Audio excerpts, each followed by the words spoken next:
नमः शिवाय भक्तगण। आज मैं भगवत गीता के 5वां अध्याय के बारे में चर्चा करने जा रहा हूं।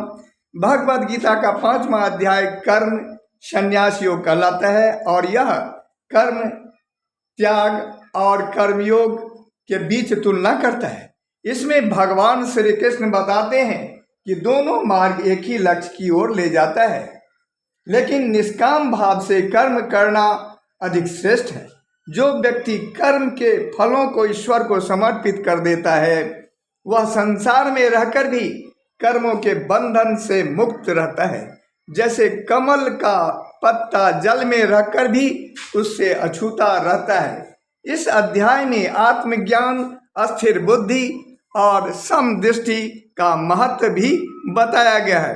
भगवान श्री कृष्ण बताते हैं कि संन्यास और कर्म योग दोनों ही मुक्ति के मार्ग हैं, लेकिन कर्म योगी का मार्ग अधिक श्रेष्ठ है, क्योंकि यह निष्काम भाव से कर्म करने और कर्म के फलों को ईश्वर को अर्पित करने पर जोर देता है और कर्म फलों की इच्छा नहीं करता।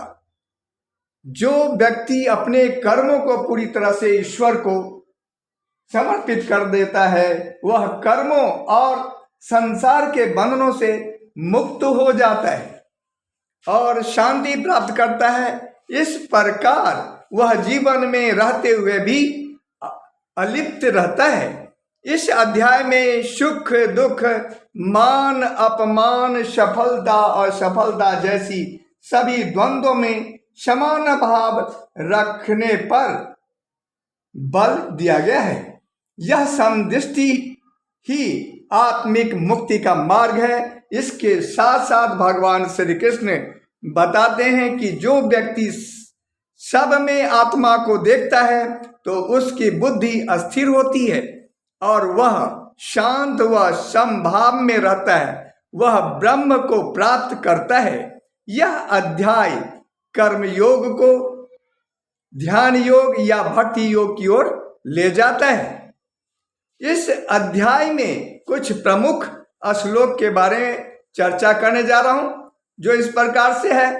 श्लोक 21, बाह्य स्पर्शे स्वशक्तात्मा विन्दत्यात्मनि यत् सुखम सह ब्रह्म योग युक्तात्मा सुखम श्रेयम श्रुते।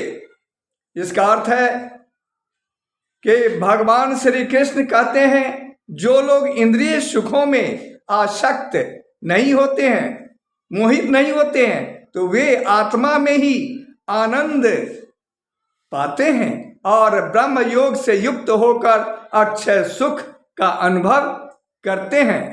तो भक्तगण, ये थी भगवत गीता के 5वां अध्याय के बारे में जानकारी।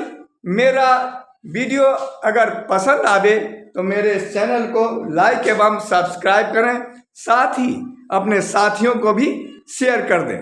अगले वीडियो में फिर मुलाकात होगी। जय श्री कृष्ण।